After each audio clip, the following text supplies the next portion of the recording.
So one of the last concepts that we want to talk about has to do with this concept of the propagation of sound. As sound travels through space from a sound source, it interacts with various surfaces and materials in that space. Remember, we talked about the concept of a free field, but in the real world, there are always surfaces with which the sound will interact. So this would include behaviors like reflections, refraction, diffraction, absorption, diffusion, and resonance. Just to touch on a few of these terms, when we talk about the reflection of sound, that refers to the ray-like behavior when sound travels from a sound source, reaches some surface, and then reflects off that surface in much like light reflects off of a mirror. And just like light reflecting off of a mirror, we find that the angle of incidence is the same as the angle of reflection.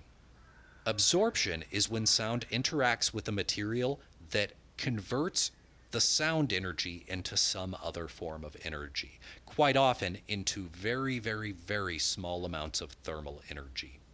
Now, absorption can happen in a number of different ways, including traveling through soft, fluffy stuff like curtains or insulation, which will tend to impede the motion of the air molecules.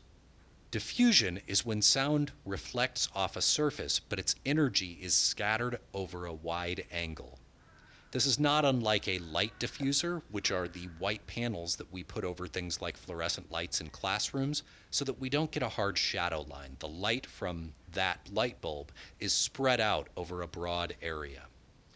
In the case of acoustic diffusion, the idea is that in a location where we might have had a very strong reflection that could have produced acoustic problems for us, we place a device that will spread the acoustic energy over a broader angle so that the problem of that reflection is mitigated. Finally, we have a concept called resonance. Resonance in terms of space location most often refers to standing waves or room modes. Now, these are frequencies where the wavelength of the frequency is directly related to the distance between surfaces in the room. And as a result, we get a resonant phenomenon called a standing wave. Now, we're going to explore this in class, so I'm not going to speak too much about this. We'll do some experiments with this in the lab and create some resonant frequencies within the rooms that we're going to be in so that we can explore how this works. However, it's important to understand that all of this behavior of sound as it moves through a room can have a huge impact on the overall timbre or the sound quality that an end listener experiences.